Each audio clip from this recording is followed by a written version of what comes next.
Hey guys, Georgia boy here. Home today getting some grass cut and weed eating done. I've been behind on. And today's video is a little different. Today's not reloading or shooting, though that's not all I do on my channel anyway. There is a gun involved, but I've been thinking about this series of videos. I just hadn't been able to figure out what to call them. I know that Robert over at Bluegrass Bushcraft, he does some videos called Knife Show Sunday. Every Sunday he'll show some old knife, and I enjoy watching those. And Dominic Menichetti does all kind of stuff on his channel, but he's got a series called Cool Stuff where he just shows something he's come across, something he's found, some antique, some heirloom, something that it's cool.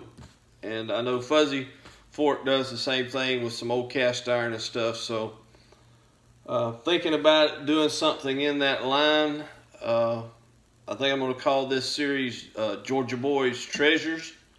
And it could be anything. Just something I find that's, neat or of interest to show. So today's theme is going to be that, but it's going to be some of my grandfather's stuff. So if that's something you're interested, hang around.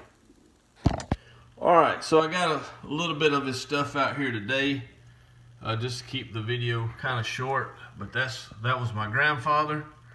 That's little Georgia boy. That'd have been 1975-ish or something like that. That's me and him on his old Farmall B. He was a farmer, and he did look like that every day of his life except for Sunday.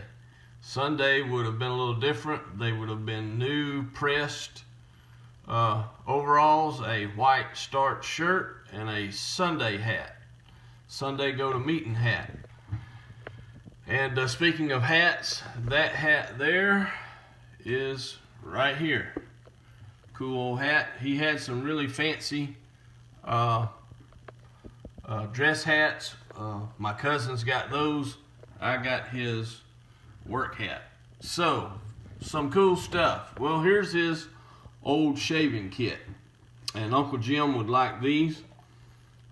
This sat on the back of the kitchen sink with a little mirror hung up. This was his shaving kit. Tin cup, a bar of soap in the bottom, his brush, and his razors. And these are the old they're stamped Gillette, made in the USA, all steel, and they're still in good working order. And let's see here, yeah. So pretty cool old razors. I don't see these much anymore. I need to get some razors for these. I haven't used a razor in over 20 years, but my oldest son may like that. Pretty cool. And lastly here is his old U.S. revolver company, made in the USA, top break 32 Smith & Wesson. Now these were, I believe, actually made by Iver Johnson and stamped U.S. revolver company. This one's not safe to shoot anymore. The cylinder's pretty far gone. It won't line up with the barrel. But again, 32 Smith & Wesson. There's a lead bullet and a jacketed bullet. But the cool story behind the gun, my grandfather was a farmer. His dad was a farmer too, and my great-grandfather had a really big spread, big farm, lots of stuff going on there. He owned the corn mill, the sawmill. He was a mule broker. That's where everybody went to buy and sell horses and mules. So he was a pretty big shot back in the day. And during the Depression, my grandfather would go, when he had everything caught up on his farm, he would go over and run the sawmill for him. And one day they had a guy pass through, and they hired him on to work at the sawmill. And took about 2 weeks, and they got all the orders cut and delivered and finished up. and so they got paid. And the guy decided, since he knew they had just got paid, he would go to my grandfather's house that night and rob him, get his money, and then he would leave town. Well, when you're working through the depression at the sawmill for 50 cents a day, you don't give up your money too easy, especially raising 2 kids.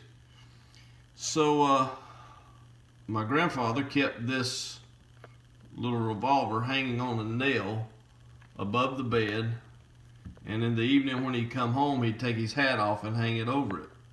Well, that night the guy broke in and woke everybody up, luckily, and my grandfather got his gun, and when the guy came around into the bedroom, he saw this. He turned and ran. My grandfather shot at him but missed, and he did hit my grandma's pie safe and put a hole in it, and my sister actually still has the pie safe. So pretty cool story, but to me these are cool little things. These old razors you don't see much anymore, and even though the old revolver isn't worth nothing, it's pretty neat. So that's it for today. I don't know what'll be next. I got some old tools and old A model and T model tools stamped forward, and blacksmith stuff and various other things. I don't know. We'll dig something out, but that's it for today. That's Georgiaboys Treasures for the day. And until next time, you guys take care.